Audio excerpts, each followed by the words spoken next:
A batholith is, normally the crust of the earth is 10,000, 15,000, 20,000 feet thick, depending on which area of the earth.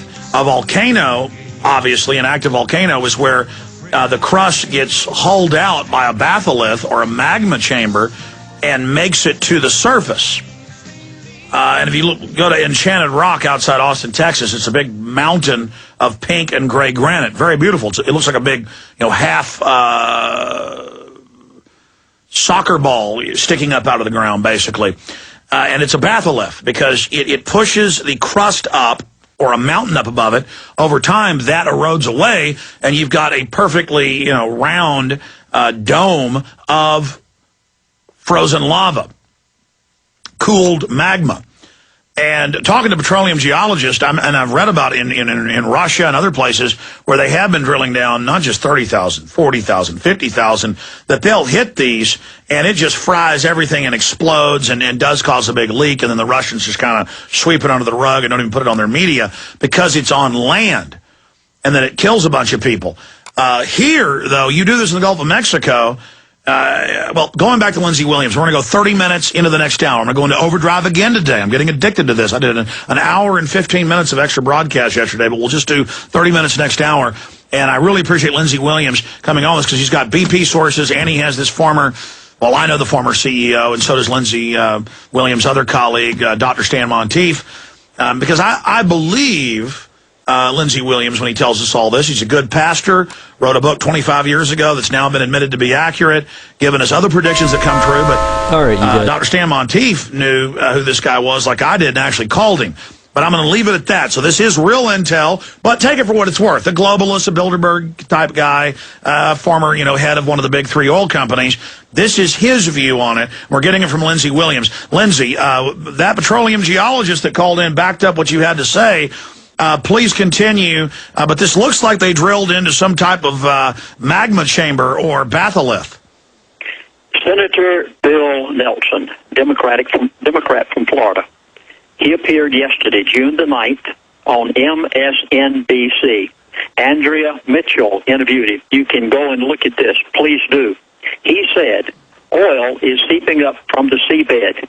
Now let me give you the report that was given on Tuesday of this week by NOAA, National Oceanic and Atmospheric Administration. This is Chris Baltimore. You'll notice that I am very carefully documenting everything I am saying today, Alex. This man is from Houston. This appeared on Reuters. Go and find it for yourself. It says, U.S. experts investigating reports of undersea oil plumes emanating from BP's Pix-stricken well in the Gulf of Mexico on Tuesday confirmed the presence of low levels of oil below the surface. NOAA is confirming the presence of very low concentrations of subsurface oil, and they have admitted now to undersea plumes. Now, let me try to explain very quickly. Undersea plumes. What the gentleman said just a moment ago that you took the phone call from, Alex, he's exactly right. And when I heard him say it, I knew I'd get to it in a minute. Undoubtedly, whenever this extreme pressure of 20 to 70,000 pounds per square inch hit that pipe, it probably bursted at numerous points between the floor where they had gone into this strata of oil and the top of the pipe. And now that oil is leaking out as far as 20 miles away. Now, not just 5. NOAA said that they had roughly been able to confirm 20-mile-away plumes. This means that this thing is fractured in many spots. And let me just add that a batholith is a underground magma chamber that has cooled. A laccolith is one that is still molten, and that was their concern with super deep drilling, is that they would hit these underground magma chambers, and a lot of laymen looking at it coming out under pressure, record pressure, said it looks like a volcano. Well, what does your inside source say? Because that's where this looks like this is leading. Yes, that's exactly correct. Now, let me go to something much more startling. The black oil in the water in the Gulf of Mexico is not the greatest danger. Are you hearing me? I mean, you've got to understand we are not being told by our president and by our congressman, and they know this. The black stuff that comes out that you call oil is just destroying wildlife, fish and oysters and shrimp and fishermen's occupations and pristine white beaches and the marshlands and the coral reefs. What comes out with the oil? Most people don't realize this, Alex, that there are actually things that come out of the ground with the oil, and what comes out of the ground, out of that gusher with the oil, is causing the death of humans and unborn babies. Folks, please, I have never been so concerned in my life. Most people think only oil comes out. Oil is not the only thing that comes out. I'm going to give them to you right from the EPA. They came out with their report this week. This is the Environmental Protection Agency. They went to the Gulf. They made their test, and they found coming out with the oil of some of the most toxic compounds and gases. They're in the air. They are flammable. They are toxic, and I'm going to name them for you and give you the report right from the Environmental Protection Agency. They are hiding this. I was able to get it. Please write these words down. They announced just this week volatile organic compounds in the air in the Gulf. Did you get those words? This is very important. Volatile organic compounds. They listed some. I'm going to list them for you. This will scare the daylights out of you. In the atmosphere, in the Gulf, number one, hydrogen sulfide. The levels that are allowed, according to the EPA's own statements, the allowable levels of hydrogen sulfide are 5 to 10 parts per billion. I'm saying these very carefully so you get it. ppb, parts per billion. They tested in the last few days in the Gulf, and the winds are carrying this to the shore. This scares the daylights out of me. Florida's getting it. Alabama, Georgia, Mississippi, Louisiana, hydrogen sulfide. Safe levels, 5 to 10 parts per billion. Tested level this past week presently, 1,200 parts per billion. And you wonder why people are getting sick.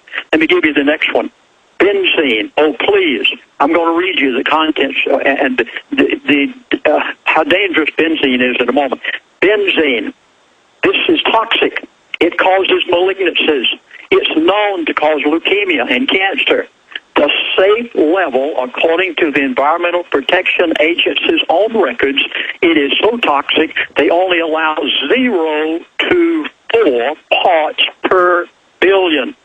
The current level in the Gulf of Mexico going to the shore of all of those states and Florida being carried by the winds is 3,000 parts per billion. Folks, this is so startling.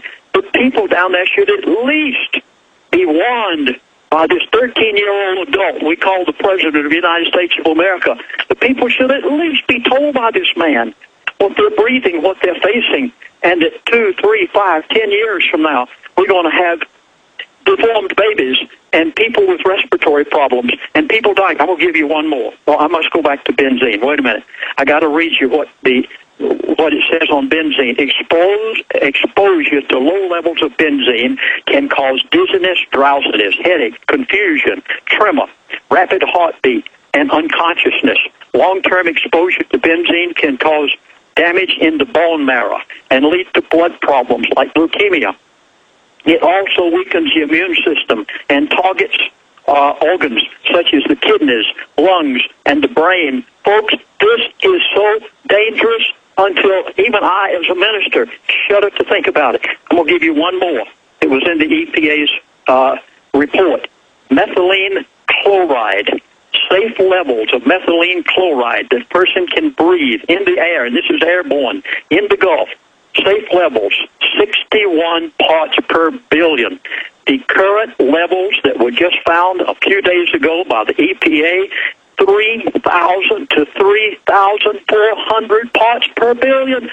And the American people are not being warned that they're breathing this toxic, flammable stuff. And, Alex, a hurricane. I shudder to think about it.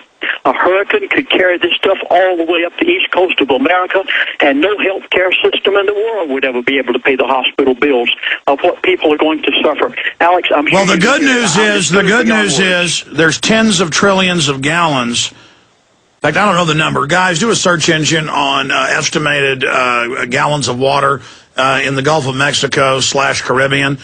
I mean, the good news is, though, even though you're saying your sources have this at 4 or 5 million gallons a day, not 500 million, even though all that's going on, that a lot of this is going to be dispersed and diluted. I mean, I'm not saying it, but I mean, certainly the people are getting sick who are cleaning this up.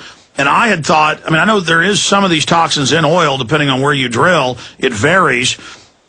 As you know, Lindsay, working for oil companies, you have the sweet crude that's very clean. You have the regular crude that has a lot of other things in it. And a lot of the toxic waste that we deal with in the oil industry is the byproducts and what to do with it all. But any way you slice it, it's a catastrophe.